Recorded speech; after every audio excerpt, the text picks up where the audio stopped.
I have what I call an annual plan. Please, this one you have to tell us. Oh my gosh, every year. Yeah.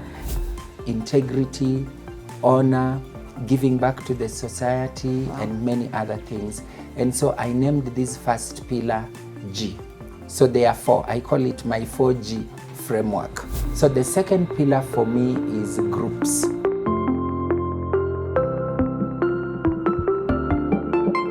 And then there's the 4th. That's where more than 50% is growth. So this is where the money comes. But growth is also for my personal development. I know every year that I need to go to school to finish a course. Every year? Yeah. The last 3 years, every year I've gone to Harvard for 3 months. Wow. And done a course in relation to management or organizational development or strategy execution for a couple of months. And so I know that I have to develop myself And is professionally. it work related, or it's you who just decides this is what I want to do? It's what I decide to do, but my office has also supported continuous professional development, so you are able to get time to do that, and it's also put in your performance management. But even before that, I already had, so I managed just to slide into it. But the big chunk of growth for me is usually investment. So over time, I learned on the need to diversify. And I always have different liners on how I want to diversify. You know, my journey started in the equities market, which we call the stock market. So there are a few counters that have consistently paid dividends. They have consistently been good, not having issues and scandals and so on. So I have tried as much as possible to invest into these counters. There is one of the banks in Kenya that you know I love investing into. And so one day they published the shareholders listing of that bank. They did the top 10 shareholders, then they did the top 10 individual shareholders. So I looked at the number of shares I had. At that time, I think there were maybe 50,000 shares. And I looked at whatever number 1 had on 10, and I said, okay, if number 1 has 3 million shares valued at these, and they own 1.7% of the bank or the company, how much do I own? Then I did, and I got 0.000. There were 6 zeros and then 3, 4. Then I said, what if I add these money, then I will increase.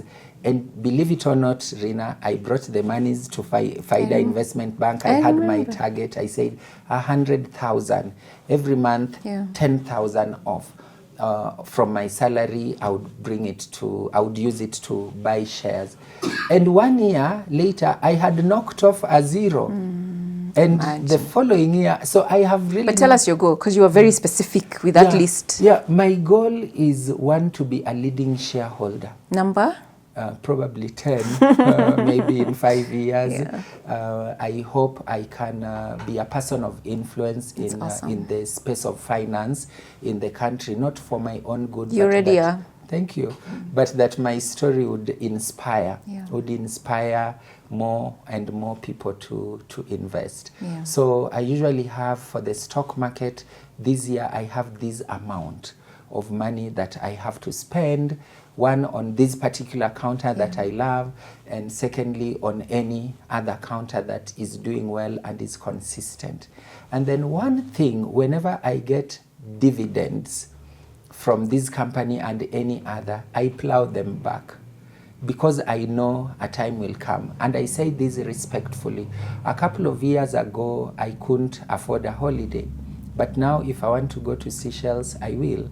And I don't use my money. From your salary? Yeah, it's part of what I get from this, that I plow back at least 70%. Look at that. And then I use 30%. From the 30%, I would probably give to church, give to family, support charity, and also give myself a little treat. So the friends of mine who started by buying cars, most of them still, They have the cars.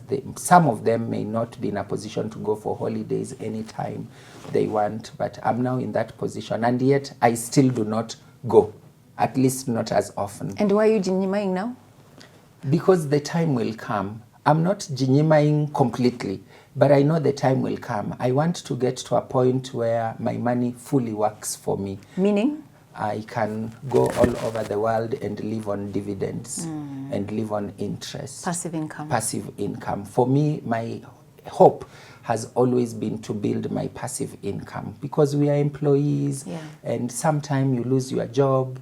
But I want to be in a place where, one, I am an employer, and creating influence and encouraging my employees to save some more, especially from where they are. But usually the earlier you begin, the better. Okay, just pause there. And that is very true. The earlier you begin, the better. How old are you now? I'm now 42.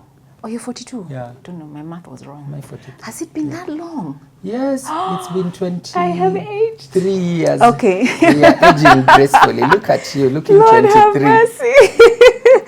Now, there's somebody asking, is it too late for me? Good question. I am 42 now. Now. Larry, this person you were in school with, they saw you eating chapati dondo. And now they're saying, God, when I was eating meat, this was Larry's plan.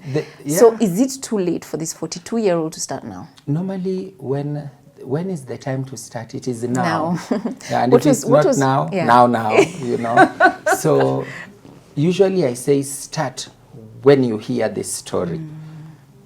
There are those who are lucky to have started earlier. I have a 4-year-old, and I wrote to you the other day that I want to begin teaching him about the stock market.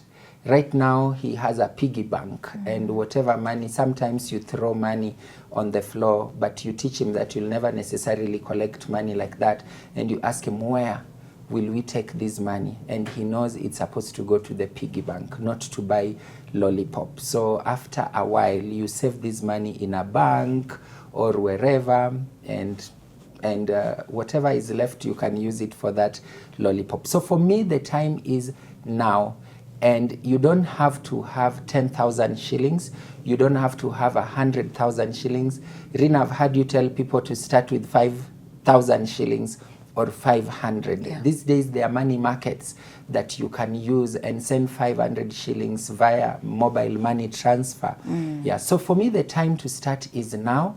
With what? With what is in your hand. There's a gentleman I met yesterday. Total stranger. Total stranger. So he comes and says, why are you here? I was out of town, and I was training somewhere. And he comes and says, Akinyinyi watu, you guys, I don't like you because you keep telling us to stop spending. Like, what is this life you want us to live? Now, this life, I have no guarantee I have tomorrow. Right? He's probably maybe 50 or 40 something. I know. And he said, it's very exhausting. You're exhausting us. I said, okay. So we started talking about the reasons why. Only to find out that he confessed to me that he was struggling with gambling. Not now, used to struggle with gambling. And how, so it's like I triggered something and a memory.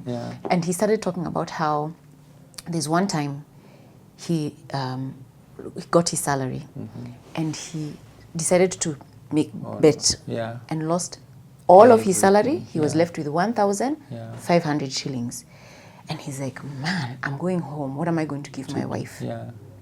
So he decided not to go home because he was so stressed. He went and sat somewhere to think about life. And then he said, now it's only 1,500. See, let me just try and see what I can. Because Kenyans now, by the way, do you know that 84% of Kenyan youth have tried betting? I know. 30% of those bet daily. Wow. We are number 3 in Africa. In terms of how much we bet. We bet and gamble. Between 2022 and 2023, we bet about 88.2 billion. Within that time, in NSE, Nairobi Securities Exchange, the turnover for the year was 94B. Oops. 88 versus 94, right? Humundu. I'm telling you. Now this guy decides to bet his 1,500. He bets. He loses his money and is left with 50 bob. On the day he earned his salary. 50? 50 bob. 50 bob. He sat back, he said, God, now what am I going to do?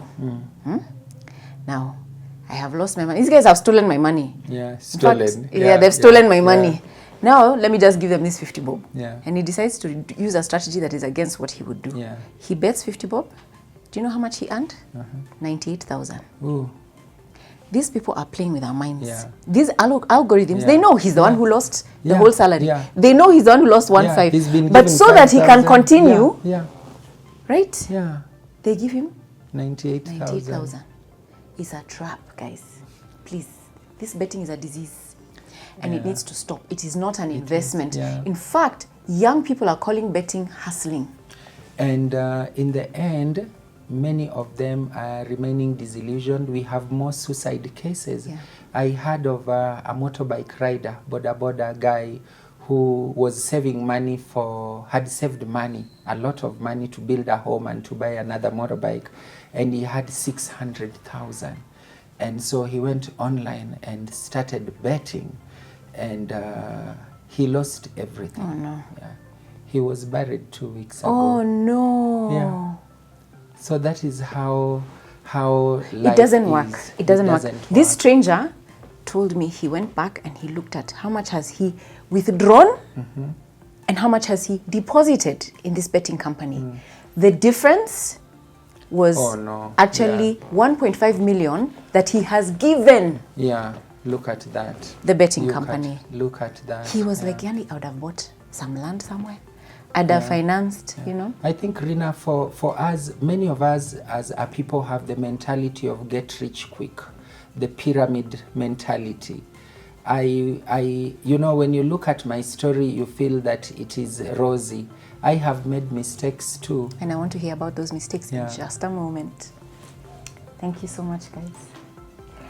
Keep watching, subscribe, and please share these videos. Thank you.